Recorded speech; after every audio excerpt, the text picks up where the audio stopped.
Hello, Tyria, and welcome to the live stream. So today we have a few questions and answers for you. Everybody is super excited and really busy getting ready for the feature pack. So we know you have lots of questions, and we asked various members of our studio to provide some answers for you, and then we grabbed a couple of volunteers to help go through some of those answers and all that. So we have Kate. We grabbed her, I clotheslined her as she was going by in the hallway. She's got a pretty awesome tattoo. Do you want to show that one off? Yeah. I've got some tattoos. Don't worry about it. My name is Kate Welch. I'm a UI artist, and I worked on the wardrobe system and some of the trait changes for the new feature pack. And we have Ryan. He's wearing a Guild Wars 2 shirt, and that was perfect for being on a live stream. So we just we got the cane and pulled him in. He's also got a Guild Wars 2 glass right now too. He's completely company man, like chilling for us today. Yeah, I'm a gameplay programmer, and I worked on a lot of the back end for the new wardrobe system. And I'm John. I'm associate game director for the competitive side of Guild Wars. And our radio voice. And our radio voice. So yeah, you guys want to just jump into these questions? Sure, I'll go ahead and... There's lots of them. Be warned. We're gonna try to, we are going to, I think, did you mention that we had too many questions? We had way too many questions. Way too many questions, so we can't take any from the live chat today. I'm sorry. But we'll hopefully cover the questions that you guys would have in the chat anyway. So. All right, so first off, what will happen to the instant retraining items that have been available from the gem store?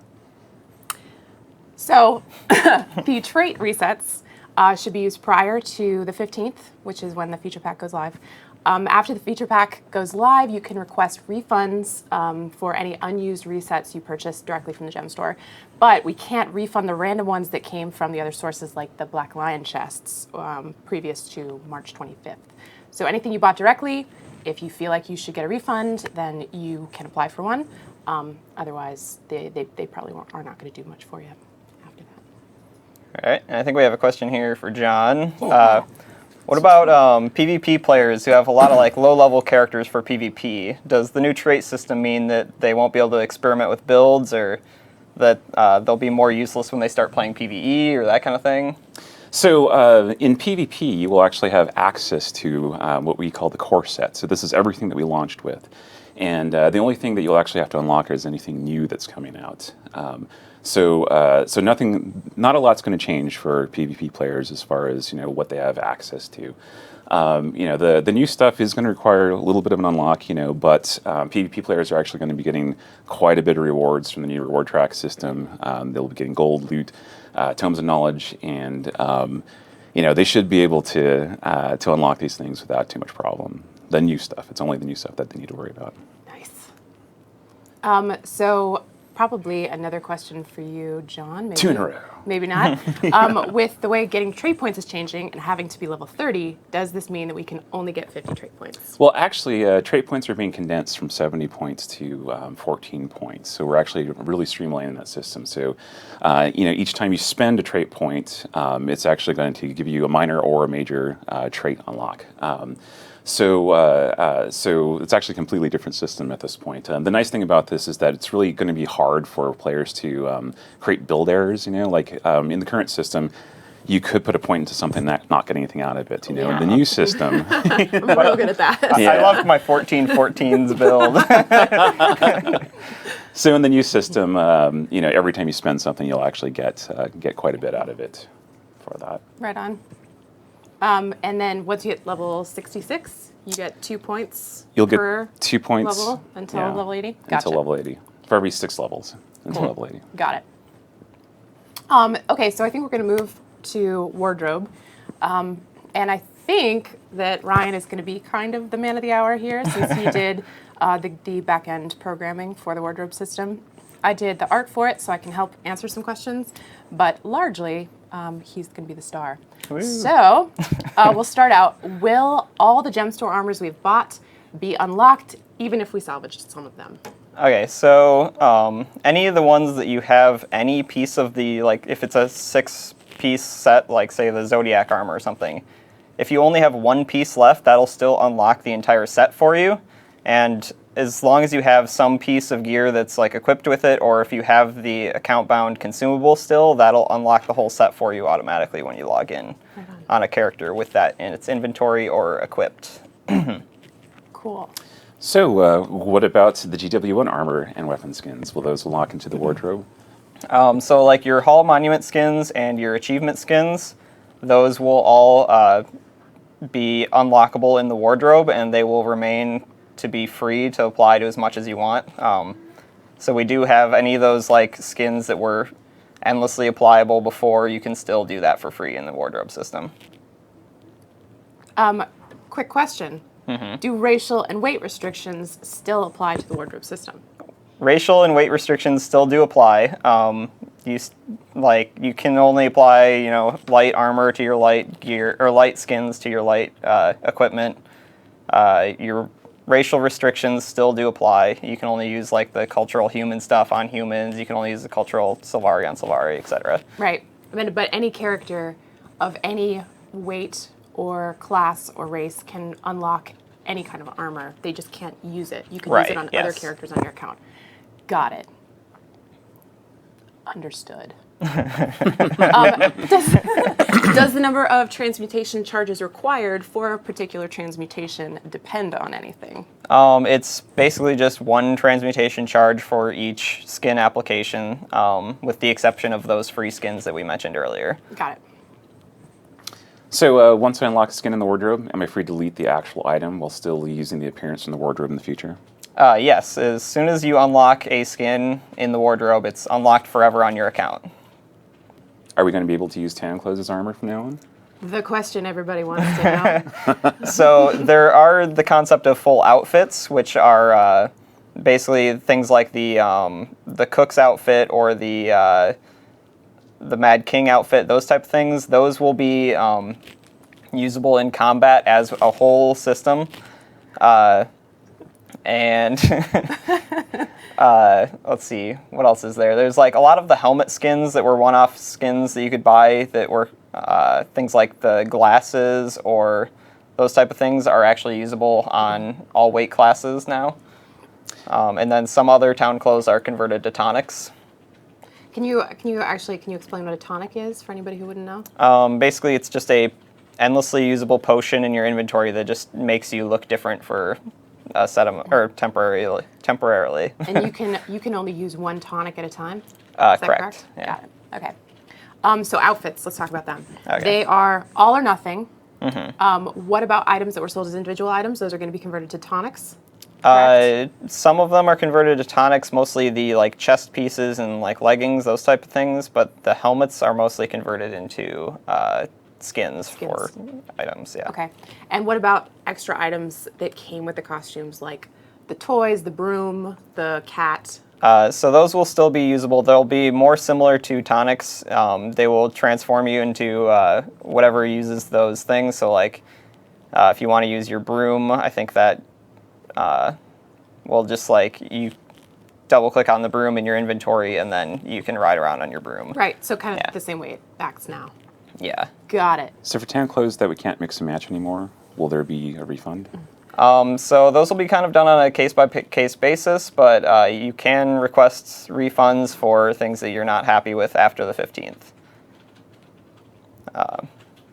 I've been told I should emphasize that after the 15th, April once 15th. you see what they're actually converted to, then you should request your refunds once you see what's happened to them. 2014, April 15th, year of our Lord, 2014. Will this be enabled in World v. World? What about the various toys that got costumes and such banned from World v. World? Well, any of the toys that are banned will be probably banned on a case-by-case basis in WVWA.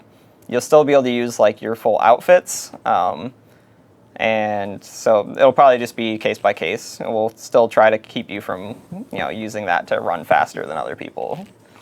So something that players really want to know is what champion, which boss did you defeat to get that shirt? Did it drop in a loot bag? I had to take down my lead for this one, so.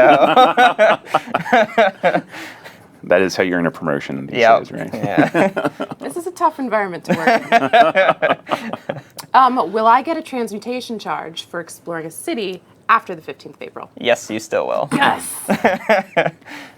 Bomb. Will I be able to swap my skins freely in PvP, or do we need to use transmutation charges? John? So in PvP, so the system is going to be the same everywhere you go, right? So you know that we are bringing all gear together for the game. So in PvP, you will also need to be using transportation charges to swap your appearance. It works just the same. There's just gear in the game going forward. So a couple things to consider for PvP players is that they have had a PvP locker, so all that is being merged into the wardrobe, and so they're going to have quite a few skins unlocked and be able to do that. Also, because of this transition, we are giving PvP players a one-time allotment of transportation charges based on their rank. So, if you're rank 40, you'll get 40 charges. So it'll be plenty to outfit several of your characters. Nice. What will happen with duplicate items that have been bought with gems? Will there be refunds? Ryan Diedrich, answer the question. So duplicate outfits, you can request a refund also after the 15th. The nice part about some of it is still like you can still use some of those extra ones to apply so that you can avoid the transmutation charge cost. But so mostly just if you feel like you have more than you need or like you don't think you needed to anymore, then you can just request a refund after the 15th. Okay, related question. What will happen with the duplicate weapons that have been unlocked with Black Lion tickets? Will those tickets be reimbursed? So the Black Lion ticket weapons, unfortunately, won't be able to be reimbursed because of the fact that they're tradable and they have high market value, and we don't want to upset that economy. That makes sense. That sounds like a disaster. So if I've already reskinned my legendary with something else, would I still be getting the legendary skin when we get to the wardrobes? Yes. Actually, Okay, you will. yeah. I will answer this one. Okay, I have go ahead. answers. Any item that's been transmuted that will unlock the skin that is the base of the item for the stats and the most recent item applied for the appearance. You can still use a transmutation splitter on transmuted items to separate the base item used for stats and the most recent item applied for appearance. But you can only do that before the 15th. Afterwards, so if you have splitters still hanging around, the transmutation splitters will be traded, or you can trade them in for transmutation charges if you don't use them beforehand. Okay, so now we have the wardrobe, but it will have armor weights. So how does the gas mask behave? Its origin, it's a weightless skin, but once applied, it belongs to that particular armor type. So any of the old skins that could be applied to any weight class of armor will be unlocked for all the weight classes. Even if you've already applied one of it to one specific weight class, it will unlock all 3 weight classes for you. Got it. Okay. So we have a couple of social play changes, and I have those questions and answers here. Talking about last login, last active login for guilds, does that mean last represented login? And it does not. It means just last online at all. We have some requests for John, it looks like. John, could you do me a favor? And in your best movie theater narrator voice, could you open your typical movie trailer for me? All right. Okay. So Space opens onto space. space Emptiness of space, vastness of space. in the world of Tyria. When you log in next Tuesday, you will see the wardrobe system, the most amazing feature known to man. Yes. We got a fist pump from Ruby for that one. Okay, I gotta go back to these questions. You guys, we gotta stop messing with John. Okay, so this is an important question. Is it only guild leaders who have access to seeing when members last logged on, or does the entire guild roster see it? Ryan, what do you think? I think the entire guild roster sees it. You're correct. Yay! You win the guild question of the day. Okay, next, account-bound gear. John, I think you have a question about account-bound gear. I have a question about account-bound gear. Let's hear it. What happens when you swap cultural skin descendant armor to another race? So basically, if you have your armor skinned to look like the cultural skins, then it can only be used on that race. So if you wanted to, you had some ascended armor that you transmuted to like one of the cultural skins, and you want to use it on a different character that's a different race, you will have to actually reskin it. Bummer. Yep. But that's the way it works. You can't be running around as a tiny little Sir with Norn gear on. That doesn't make any sense. That's insanity. Come on. All right. Mega server. This is a big one. And you can tell because it has mega on it. So that's the definition of a big one. Will gatherable node locations pretty much be randomized every time I enter the area now, since I probably never will be on the same instance? What do you guys think? You want to answer this one? So I'll say the gathering nodes are still randomized in every map instance. Boom. Easy peasy. peasy. Lemon squeezy. Since the mega server changes will initially affect only the low-level zones in the game, how will the world boss schedule update? It's a great question. The World Boss schedule will be released all at once. This includes Guild World events. There you go. Dunzo.